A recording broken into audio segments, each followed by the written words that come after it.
ఇచ్చాం నిలబెట్టుకుని తీరాలనే పట్టుదల ఉంది. అధికారంలోకి వచ్చి 10 నెలలు అయింది. కానీ ఆ పెద్ద పథకం అమలెట్లా? ఇదే ఇప్పుడు రేవంత్ సర్కార్ని ఆలోచనలో పడేసింది. కేసీఆర్ హయాంలో దళిత బంధు పేరుతో అమలైన పథకాన్ని అంబేద్కర్ అభయ హస్తం స్కీమ్ గా ఇంప్లిమెంట్ చేయాలని డిసైడ్ అయింది కాంగ్రెస్ సర్కార్. కానీ నిధుల కొరత నీడలా వెంటాడుతోంది. దళిత బంధు పథకాన్ని మళ్లీ కంటిన్యూ చేయాలా? నిధులు ఎక్కడి నుంచి తేవాలి? ఎన్నికల్లో ఇచ్చిన హామీని నిలబెట్టుకునేదెలా? దీనిపైనే రేవంత్ సర్కార్ చర్చోపచర్చలు చేస్తోంది.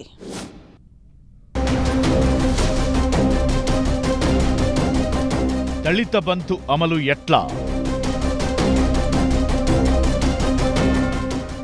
హామీ అమలు చేయాలనే పట్టుదల. నిధుల కోసం రేవంత్ సర్కార్ చర్చోపచర్చలు. ఎన్నో ఆశలు మరెన్నో ఆశయాలతో ప్రజలు కట్టబెట్టిన అధికారం, అన్నింటికీ మించి దళితుల మేలు కోసం అమలు చేయాల్సిన పథకం ఇదిప్పుడు రేవంత్ సర్కార్ను ఆలోచనలో పడేసింది. కేసీఆర్ సీఎంగా ఉన్నప్పుడు ప్రతిష్టాత్మకంగా మొదలుపెట్టిన దళిత బంధు స్కీమ్ను అంబేద్కర్ అభయహస్తం పేరుతో అమలు చేస్తామని హామీ ఇచ్చింది కాంగ్రెస్ పార్టీ. కేసీఆర్ 10 లక్షలిస్తే తాము 12 లక్షలిస్తామని మేనిఫెస్టోలో పెట్టింది కాంగ్రెస్. అధికారంలోకొచ్చి కూడా 10 నెలలు కావస్తోంది. దీంతో అంబేద్కర్ అభయహస్తం పథకం అమలు ఎలా అని రేవంత్ సర్కార్ చర్చోపచర్చలు చేస్తోంది. నిధుల సేకరణే రేవంత్ సర్కార్కు సవాల్గా మారింది. ఇప్పటికే 4000 పెన్షన్ అందడం లేదని టీఆర్ఎస్ విమర్శిస్తోంది. అంతేకాదు, కళ్యాణ లక్ష్మి కింద తులం బంగారం ఏమైందన్న ప్రశ్నలు కూడా తలెత్తుతున్నాయి. ఇదే టైంలో దళిత బంధుపై కూడా ప్రభుత్వంపై ప్రెషర్ పెరుగుతోంది. టీఆర్ఎస్ సర్కార్ హయాంలో అనర్హులకు కూడా ఈ స్కీమ్ వర్తింపజేశారని కాంగ్రెస్ నేతలు ఆరోపిస్తున్నారు. గులాబీ పార్టీ కార్యకర్తలు, నేతల అనుచరులు, కుటుంబ సభ్యులకు దళిత బంధు ఇచ్చారని విమర్శిస్తోంది.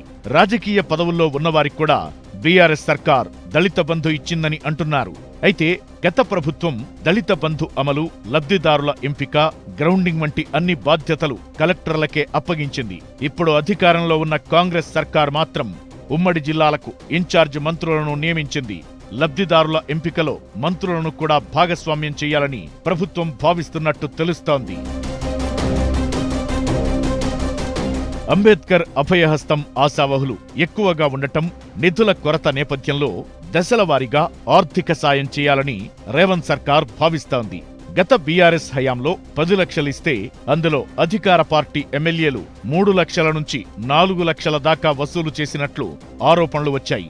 అప్పటి సీఎం కేసీఆర్ కూడా ఎమ్మెల్యేల తీరుపై బహిరంగంగానే ఆరోపణలు చేయడం చర్చనీయాంశమైంది.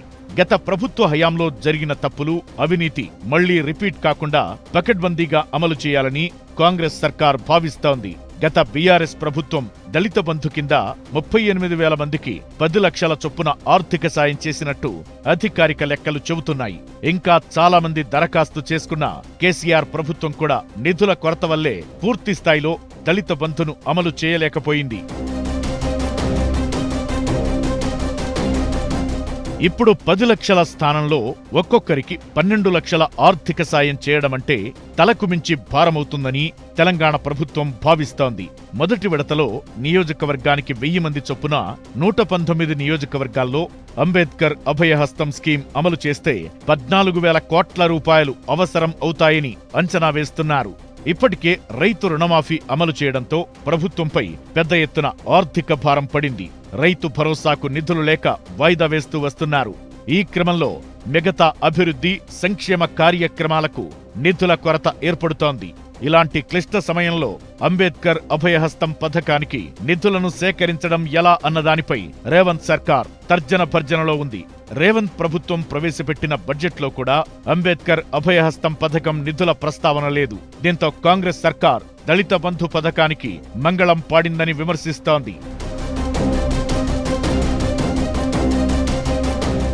దళిత వర్గాల నుంచి వ్యతిరేకత రావద్దంటే స్కీమ్ను అమలు చేసి తీరాలని భావిస్తోంది రేవంత్ సర్కార్. రుణం తెస్తామా, మరేదైనా మార్గంలో నిధులు సేకరిస్తామా అన్న విషయాన్ని పక్కన పెడితే ఎలాగైనా దళితులకు సాయం చేసే పథకాన్ని ఇంప్లిమెంట్ చేసి తీరాలని పట్టుదలతో ఉన్నారు సీఎం రేవంత్ రెడ్డి.